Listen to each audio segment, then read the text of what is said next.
So there was a trade that occurred today, a cap dump at that between the Pittsburgh Penguins and the Dallas Stars involving sending Matt Dumba and a second-round pick in 2028 to the Pittsburgh Penguins in exchange for Vladislav Kolyachonok. So I'm probably saying that name wrong. I apologize for that. But this is, regardless of any way you look at it, it is a cap dump. There is pretty much no other way to deny it. This is just a salary move.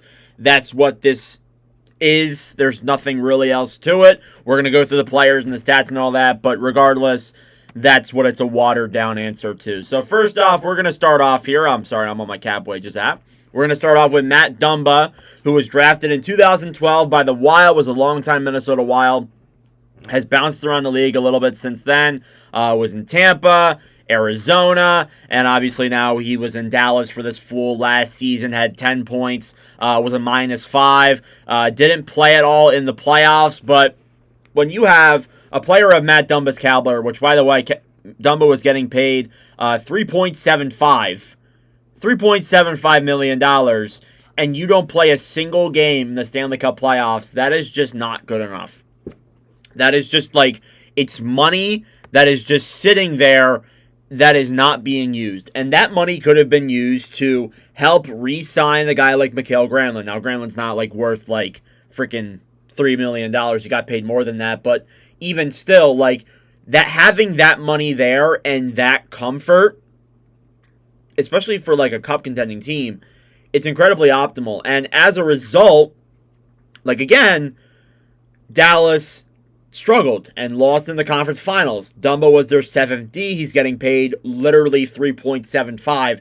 That is an insane amount of money. Even if it isn't a cap in the Stanley Cup playoffs, it's still kind of wild to think. So clearing that money to have that room when you have guys like Jason Robertson and Thomas Harley available in the next RFA class, it's a very good thing. It's a very good thing to do.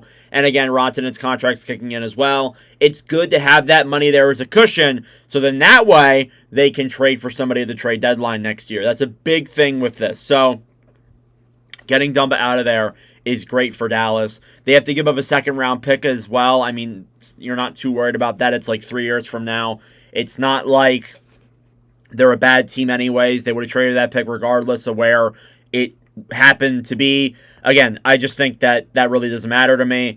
Again, like, Dallas wins this trade. There's really no denying it. They do get Vladislav Kolyachonok, who is an interesting player nonetheless. Spent time this year split between Utah and Pittsburgh.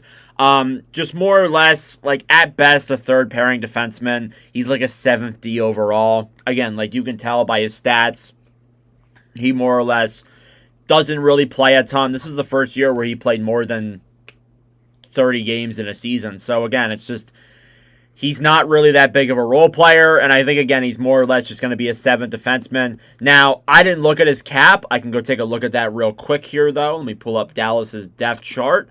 I don't think he's making any more than $1 million. Yeah, $775. So basically what Dallas is getting back here, you can pretty much banish Kolyachonok into the AHL. Like, he's not going to be a big role. And I would rather a $775K guy as opposed to a $3.75K guy on your roster. So, again, it's good management there by the Dallas Stars getting this move done. Again, Kolyachonok just going to be a 7th defender at best. Not really going to be much more than that. But, yeah, overall, this is a good deal. Now, I wonder for Pittsburgh, they got 9 D-man on their depth chart. And that doesn't mean that they're going to have all of them play in the NHL. Or I guess, 8 defensemen, because they have Grzelcyk there for some reason, not signed. But he's a UFA. But I wonder, with this move, could we see a big trade coming with one of their defenders? Now, again, you could just send one down to the AHL. Maybe I'm overthinking here a little bit. But I wonder, like, they're bringing in another right defenseman who is solely right defenseman, with a lot of guys who can play both sides. It makes you wonder a little bit, could we see Erik Karlsson possibly getting traded? Now, I'm not saying that Matt Dumba immediately, like, makes it oh, Eric Carlson's getting traded, but we've heard the rumors. And it makes you wonder a little bit, well, what is going to happen with that? So it might just be like speculation on my part, and I might just be playing the stupid seed here, but I don't know, to be honest with you. I'm really wondering. Just like, again, it's another right defender, and I think that Carlson has already had rumors to move. I mean, like, his $10 million compared to some of the contracts that are being signed and the deals that are getting traded, it makes him look like a very sexy option. So, again, I wonder if that's going to happen. And I know Carlson's not what he once was, but he's still a very offensively capable defenseman. Again, I'm just reading like a thing here I saw off of Instagram.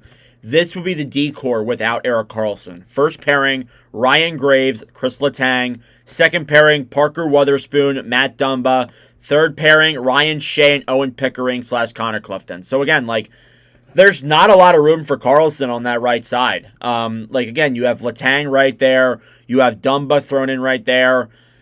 There's not a lot of room for him. Again, obviously he's better than Dumba, but still, I wonder what's going to happen with that. So it's going to be interesting to see where that goes from here. But let me know your thoughts in the comment section down below. One more thing that I do want to look at is the draft stock for the Pittsburgh Penguins. They're sitting at a very comfortable three second-round picks, 2 third-round picks in next year's draft alone. I mean, over the next, 3 years, they have at least 2 picks in the second and third round, which is very, very good when it comes to draft depth. And we've seen a lot of times that teams will use, and again, Pittsburgh already has a full year to sell off more to get more first-round picks. We've seen teams use their second-round picks at the draft to trade up for first-round picks. So again, it's a whole thing with that. But let me know your thoughts in the comment section down below. It's only me that could turn Matt Dumba trade into a 7-minute video. But let me know your thoughts down below. Thank you all for watching. If you enjoyed, subscribe down below if you are new.